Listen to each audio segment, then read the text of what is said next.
સિદ્ધાંતમાં હવે ખુલાસો કરે છે. વિતરાગ પરમાત્મા, વિતરાગ સર્વજ્ઞ પરમેશ્વરે જે સિદ્ધાંતો કયા શાસ્ત્રો, એમાં ગુણસ્થાનોની પરિપાટીમાં ગુણસ્થાન 4થું, 5મું, 6થું ગુણસ્થાન છે ને, 4થું, 5મું, 6થું, એવામાં ચારિત્ર મોહના ઉદય નિમિત્તે સમ્યક દ્રષ્ટિ એટલે કે આત્મા અબદ્ધ છે, પુણ્ય પાપના વિકલ્પને નિમિત્તના ક્રિયા વિનાનો છે, એવી અંતર્મુખની અનુભવની સમ્યક દ્રષ્ટિ થઈ.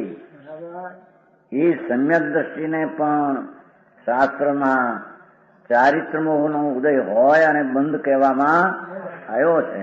અને તમે તો કહો છો કે બંધ છે નહીં. સમજાણું કાંઈ? ચારિત્ર મોહના ઉદય નિમિત્તે સમ્યક દ્રષ્ટિને જે બંધ કર્યો છે શાસ્ત્રમાં, ધર્મી સમ્યક અનુભવ થવા છતાં, ચૈતન જ્ઞાતા દ્રષ્ટાનું અનુભવ દ્રષ્ટિ હોવા છતાં એને રાગ દ્વેષ પુણ્ય ભાવ થાય છે અને તેથી તેને બંધ કર્યો. પણ તે પણ નિદ્રા રૂપ જ જાણવો. કેમ કે જેવું પૂર્વના કર્મનો ઉદય છે એ પણ એનાથી ચૈતન ભિન્ન છું એમ વર્તે છે, એમ નવો બંધ પડ્યો એનાથી ભિન્ન છું એમ વર્તે છે.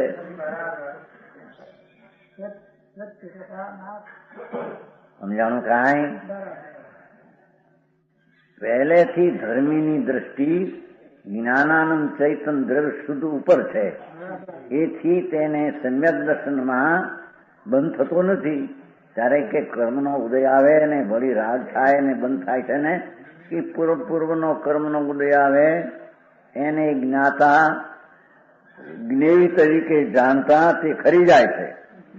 અને નવું બંધન થાય એ પણ પૃથક રહેલી ચીજ છે, કઈ આત્મામાં એકત્ર થયેલી નથી. તેથી પૃથક રહેલી ચીજ ભલે નવી થોડી પડે તો પણ એ નિદ્રા ખાતે ખરવા ખાતર આવી છે. સમજાણું કયામાં?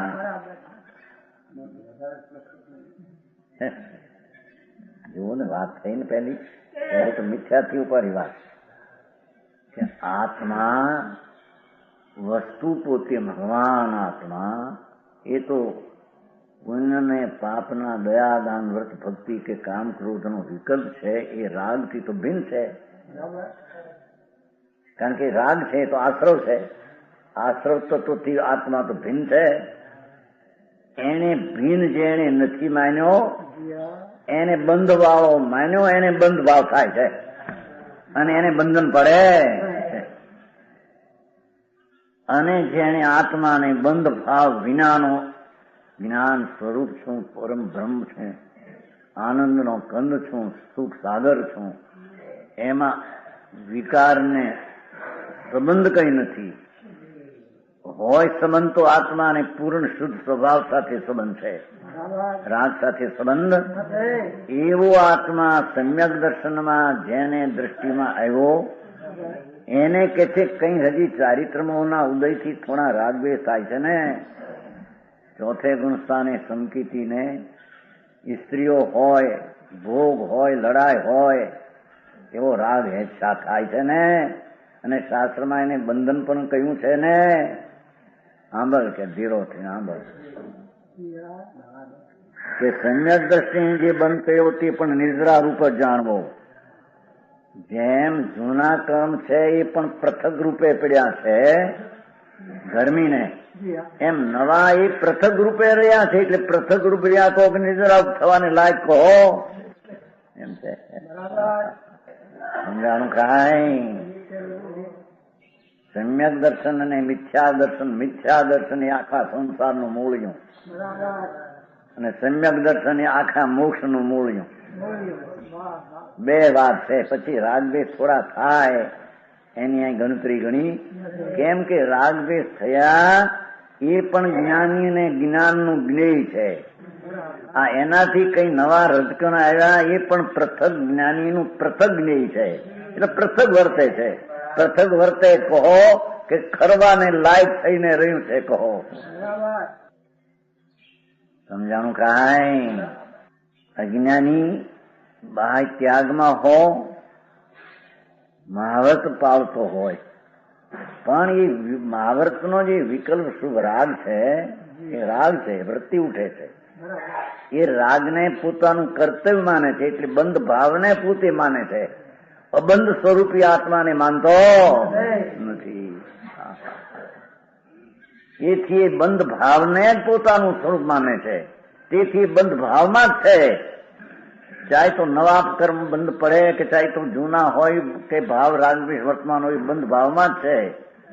એ અબંધ ભાવમાં નથી. સમજાણું? કાંઈ કરતો નથી, કરે છે નહીં. આત્મા સમજાય કરે નહીં. આત્મા તો આનંદ ને જ્ઞાન ની મૂર્તિ છે. એવું જ્યાં સમ્યક દર્શન થયું પછી રાગ થાય છે, કરતો નથી. થાય છે તેને પરજ્ઞેય તરીકે જાણે છે, સ્વજ્ઞેયમાં એને મેળવતો નથી. આવું છે વસ્તુનું, લોકોને ખબર નથી. બહારથી બિચારા મૂંઝાઈને પડ્યા છે, મિથ્યાત્મા મરીને.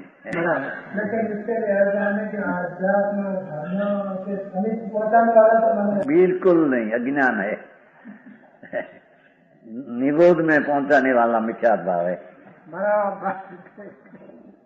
वो तो बात चलती है, सुने. ये दया दान व्रत भक्ति ना कषाय ना परिणाम शुभ हो, પણ એ મારા છે, એ મને લાભ છે, એવો જે મિથ્યાદ ભાવ નિરોધની સમીપે જવાનો પંથ છે. અધ્યાત્મ ક્યાંનો સમીપ આવતો હતો? જે પોતાનો માન્યો એમાં અધ્યાત્મ ક્યાંથી આવ્યું? આખો આત્મા તો પડ્યો રહ્યો. એની વાત છે ભાઈ. આખી દુનિયાની લાઈન એટલી બધી ફરી ગઈ છે. વિતરાગ ભગવાન પરમેશ્વર ત્રિલોકનાથે કયો ધર્મ, એ આખી ચીજ જ જુદી છે. શુભ રાગ છે. શુભ રાગ જે છે એ કણ છે, વિકારનું ઝેર છે. એને અમૃત સ્વરૂપ ભગવાનની આત્મા હરે માનવો એ જ મિથ્યાત્વનું ઝેર છે. એ મિથ્યાત્વનું ઝેર ગુંગળાવી મારીને નિગોદમાં લઈ જશે. आगे दुनिया कहते हैं हमको खबर नहीं, हम भी पहले कहते थे. संप्रदाय में गुरु ये कहूं તું કે આ માર્ગ છે, વ્રત પાળો, બ્રહ્મચર્ય પાળો, આ કરો, આ માર્ગ છે એમ કેતા હતું. એ તીર્થંકર છે એ પેલા એમ જ માનતા હતા જ્ઞાનમાં. એ તો વસ્તુ ન ખબર હોય ત્યાં શું છે. આ તો પ્રભુ અહીં તો ન્યાયથી સાંભળો. અરે 9મી વિવેકે જૈન દિગંબર સાધુ થઈને અનંતવાર ગયો. એવો પરિણામ શુભ તો અત્યારે કોઈ જીવને હોય નહીં. તે શુભ ભાવથી પણ આત્માની પ્રાપ્તિ થાય, ત્રણ કાળમાં નહીં. એ માન્યતા મિથ્યાત્વની પુષ્ટિ કરે છે. સમજાય છે? કાંઈ એ રાગનો ભાવ આત્માને કઈ લાભ કરે અને આગળ જવાય એવી માન્યતા મિથ્યાત્વ વિપરીત ઝેરની શ્રદ્ધાને પુષ્ટિ કરે છે. આવું છે. તેથી કહે છે, જો ધર્મીને તો પોતાનો આત્મા શુદ્ધ ચૈતન્ય દ્રવ્ય સ્વભાવે ભાષો છે. એ ભાષણમાં એને રાગનો વિકલ્પ આવે એ પણ પરરૂપે ભાષે છે, અને એનાથી બંધન થાય પરરૂપે ભાષે છે. એટલે કે એમાં નથી એટલે ખરવા યોગ છે, એમાં નથી એટલે છૂટવા યોગ છે. એ બંધન નમું થાય છૂટવા યોગ છે એમ કહેવામાં આવે છે. હા હા હા, ન્યાય સમજાય છે? કાંઈ કારણ કે સમ્યક દ્રષ્ટિને જેમ પૂર્વે મિથ્યાત્વના ઉદય વખતે બંધાયેલું કર્મ ખરી જાય છે, આત્મા શુદ્ધ ચૈતન્ય દ્રવ્યની દ્રષ્ટિ થઈ ત્યારે પૂર્વે અજ્ઞાન ભાવે બંધાયેલા કર્મ હતા એ આવે તો ખરા ઉદયમાં તો આવેલું ખરી જાય છે. કારણ કે એમાં રાગ સાથે એકતા નથી તો ઉદય સાથે એકતા છે જ નહીં. ઉદય સાથે એકતા નથી એટલે ઉદય ખરી જાય છે. તેમ નવીન બંધાયેલું કર્મ પણ ખરી જાય છે. જ્ઞાનીને જરી રાગ આદિ હોય ને નવું બંધાય એ બંધન બધું પર રૂપે છે. રાગ એ પર રૂપે છે, બંધન થી પર રૂપે છે. પર રૂપે છે કે ખરી ગયું કહો એમ કહો, એક જ વાત છે આ તો બધી. ખરી ગયું એટલે એની પાસે છે નહીં. સમજાણું કાંઈ? બંધાયેલું કર્મ પણ ખરી જાય છે. તેને તેના કર્મના સ્વામી પણ એટલે એક પણ નથી. વિકલ્પ થયો રાગ દયાદાન વ્રતનો, એને ધર્મીને એકપણે નથી, તો ભિન્નપણે જાણે છે. મારું કર્તવ્ય નથી, એ તો હું જ્ઞાતા એને જાણનારો છું. એમ જયારે રાગપણે સાથે એકપણે નથી, તો નવા કર્મ બંધાય એની સાથે એકપણું નથી. એટલે ધણીપતું શુભ રાગ આવે, દયા દાન વ્રત ભક્તિ આદિનો સંકિત થયા પછી પણ એનો એ સ્વામી થતો નથી. એટલે કે મારી ચીજમાં એ નથી. ધણી થાય છે નો, એ ધણી તો સ્વરૂપનો ધણી છે. એ સમજાણું કાંઈ? ધર્મીને તો પોતાનો શુદ્ધ આનંદ, જ્ઞાન સ્વભાવ, દ્રવ્ય સ્વભાવ, ગુણ સ્વભાવ, નિર્મળ પર્યાય, વિતરાગી પર્યાય, સમ્યક દ્રષ્ટિને એનું સ્વામી પણ છે. રાગનો સ્વામી થાય તો જળનો સ્વામી થાય, મિથ્યા દ્રષ્ટિ છે. બરાબર. તો ભાઈ અરે સમ્યક દ્રષ્ટિ ગ્રસ્તાશ્રમમાં હો, 96,000 રાણીના વૃંદમાં દેખાય ચક્રવર્તી, પણ સમ્યક દ્રષ્ટિને પોતાનું સ્વામી પણ શુદ્ધતામાં ભાષે છે કે અશુદ્ધતાનો વિકલ્પ નહીં, એમાં સ્વામી પણ છે નહીં. સમજાણું કાંઈ? અને અજ્ઞાનીને મિથ્યા દ્રષ્ટિને બાય ત્યાગ બધો, સ્ત્રી કુટુંબ કાંઈ ન હોય, નગ્ન દશા હોય, પણ અંદર જે પરને નમારો એવો મહાવર્તનો વિકલ્પ છે દયાદાનનો, એનું ધણીપતું છે. આ મારું કર્તવ્ય છે ને એ મારું છે, એવી મિથ્યા દ્રષ્ટિને લઈને એને અનંતો સંસારનું કારણ ક્ષણે ક્ષણે બધું આમ છે ભાઈ, વસ્તુ તો આમ છે. બરાબર. સમજાણું કાંઈ? જો અભાવવાથી આગામી બંધરૂપ નથી છે ને. નવીન બંધાયેલું પણ કે છે સ્વામી પણ નથી. એટલે અત્યારે જે આવ્યું છે એ પણ ભવિષ્યમાં ખરશે, એટલે અત્યારે ખરવા યોગ જ પણ પડ્યું છે એમ કે છે. જો દાખલો આપે છે, જેવી રીતે કોઈ પુરુષ પરાયું દ્રવ્ય ઉધાર લાવે, 550 રૂપિયા લઈ આવે, 5,000 લઈ આવે ક્યાં છે, તેમાં તેને મમત બુદ્ધિ નથી. એમ જાણે છે કે પૈસા મારા છે. કોઈની પાસે લઈ આવ્યો દાગીનો, તે દાગીનો પોતામાં ખતવે. છોકરાના લગ્ન હોય અને ઘોડે ચડાવો હોય, ઘોડે ચડાવો હોય ને, ફૂલે કુંકાઠે એને સારા ઘરના માનો હોય, જોડે શેઠિયા 5,000 ગ્રામ દાગીનો લઈ આવે. એમ માને કે મારી મૂડીની ચીજ છે, એના છોકરાના ડોકમાં નાખી છે કે મારા ઘરની મૂડીની ચીજ છે. મને આ 2-3 દી પહેરીને પછી હોતે દી જાઓ બીજો ભાઈ કોકનું છે એને હોપું પાછું. ભાઈ ઉછીનું છે. ધ્યાન રાખજો, આ દાખલો ક્યાં લાગુ પડે છે. કોઈ પુરુષ પરાયું દ્રવ્ય ઉધાર લાવે, તેમાં તેને મમત બુદ્ધિ નથી.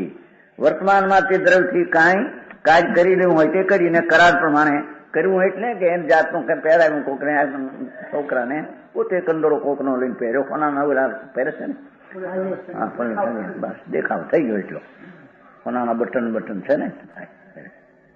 સમજાણું કાંઈ?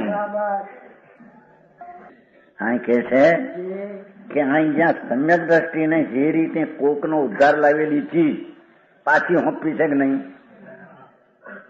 એમાં કરાર પ્રમાણે નિયત સમયે ધણીને આપી દે. કરાર પ્રમાણે ભાઈ 4 દી પછી 5મે દી તમને આપી દઈશ આ દાગીનો, મેં કહીશ નહીં રાખી. નિયત સમય આવતા સુધી એનો નિયત સમય એટલે નિશ્ચિત સમય, તે દ્રવ્ય પોતાના ઘરમાં પડ્યું રહે તો પણ તે પ્રતિ મમત નથી, પ્રતિ મારું છે એમ છે. એ લક્ષ્મી મારી છે માને છે? કોકની છે, હાજર છે બાપા પાછો એમને હોપી દેવી છે. તે પુરુષને તે દ્રવ્યનું બંધન નથી, બરાબર છે? તે પુરુષને તે દાગીનાનું બંધન નથી. કોકની ચીજ રાખી દૂર રાખી છે. ધણીને દઈ દીધા બરાબર છે, એ રાખી છે તો ધણીની બીજાની છે, એની છે નહીં. તેવી રીતે જ્ઞાની જો કર્મ દ્રવ્યને પરાયું જાણતો હોવાથી, કર્મ એ જડ છે, એ તો અજીવ છે, એ મારી ચીજ. કર્મ 8 કર્મ જડ અજીવ છે, હું જીવ છું, આ અજીવ છે, તમારી ચીજ નથી. સમજાણું કાંઈ? પુણ્યના ભાવ, દયાદાન વ્રતના ભાવ પણ અજીવ છે, રાગ છે, એ ચૈતનનો ભાવ નથી. હવે ચૈતનનો ભાવ નથી, ચૈતનને લાભ કરે. હા, એ ભારે ગજબ કે છે. એ જ મોટું મહામિથ્યાદ ભાવ છે, અને એ મિથ્યાદ આખા નિરોધના રસ્તાનો માર્ગ છે. જ્ઞાની કર્મ દ્રવ્યને પરાયું જાણતો હોવાથી તેનેથી પ્રતિ મમત નથી લ્યો. જાણે છે જેમ ઓલાને પરાયો દાગીનો, આ કર્મ રજકણ પર છે, હું સ્વદ્રવ્ય ભિન્ન છું, મારે રાગ હારે સંબંધ નથી, તો પણ રાગથી બંધાયેલું કર્મ એની હારે સંબંધ છે તો બિલકુલ છે નહીં.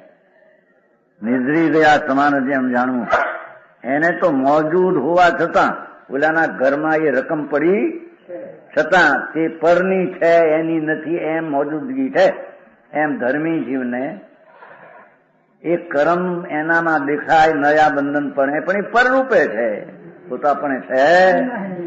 હા ભાઈ દાખવા દ્રષ્ટિના ફેરે મોટી વસ્તુ ફરી જાય છે, એ લોકોને ખબર નથી. દ્રષ્ટિનું મહાપાપ છે, મિથ્યા દ્રષ્ટિનું મહાપાપ છે, પાપ જ એ છે. અને સમ્યક દ્રષ્ટિ એ જ મહાધર્મ છે. સમજાણું કાંઈ? કે છે એ નિઝરી ગયા સમાન જાણવું. નવું બંધન પડે તો નિઝર્યું, જૂનું છે એ નિઝર્યું, ઉદય આવે એ નિઝર્યું, બધું નિદ્રા ખાતર પર ખાતર છે. પર ખાતર એટલે પર છે, આત્માનું છે. સમજાણું કાંઈ?